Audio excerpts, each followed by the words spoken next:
ละเห็นลำสีไหลลงอ้ายมายืนคอยมองมายืนจ้องอยู่ลิ้นผามาดูตนสาวนางเธอเข้าป่าโนหลับไปมายืนให้อยู่ฟังสี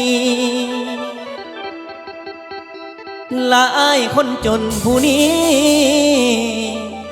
อยากมีส่วนโนเยียวยาหากเขาบอกขึ้นมาเสร็จน้ำตาเอ้ยสะเด้อน้อง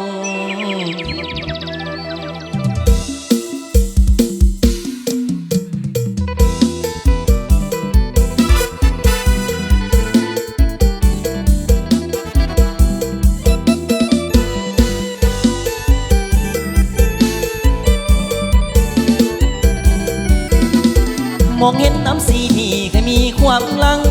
คือทอดความเดิมเมื่อครั้งที่เขามานั่งคุยเธอเขาพำเขาพลอดก็รักที่ยังเคยเจอหัวใจพำเธอเห็นเธอพี่เคยร้าวลาแต่มาวันนี้พี่เขาไปไม่กลับเขาลาไปลาเปรียบดังสายน้ำสีหัวใจลอยล่องจะย้อนขึ้นคงไม่มีดังลำน้ำสีไหลไปไม่มีย้อนมา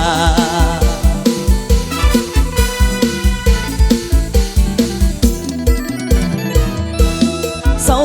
สาลายลืมเขาสามาลืมตุนไม่ซ้อมมาผู้ไก่เอาใจเจ้าสมทางความรักมันให้เธอปล่อยมันไปตัดอะไรคมใจเด้อน้องหักมาปองไม้จงคนใหม่คนคอยอยู่ไกลเอาใจเจ้าส่งมาสัญญาสัญญาเมื่อเขาไม่มาเจ้าอย่าไปมองพี่นี้สำรองบกความหม่นมองในใจเจ้าหยุดน้ำจางนางอย่าร้องให้ดังน้ำสีจะเงาเอาความซ้ำจุดไฟเผาเอาใจสองเราเคียงกัน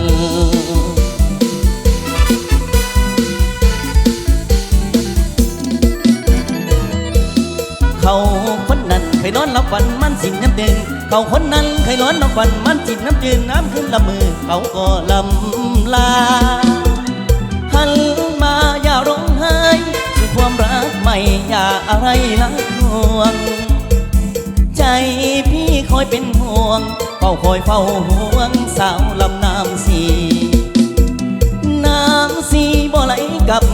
รักเดิมเขากลับให้หวนกลับย้อนมาขอเป็นดังผ้าเพว่าคอยซับน้ำตาสาวลำน้ำสีพอที่ความหลังมันกุ่มพอที่ความหลังมันกุ่มว่าละสุ่มมันตุ่มมาใส่ฝ่าละพนที่น้ำเคยอยู่ไกลก็ให้ละเมียนเสือข้างเขาใจดำสั่งทำลงได้ไหมเป็นไรแล้วพี่สายไม่ว่าหยุดเซฟน้ำตา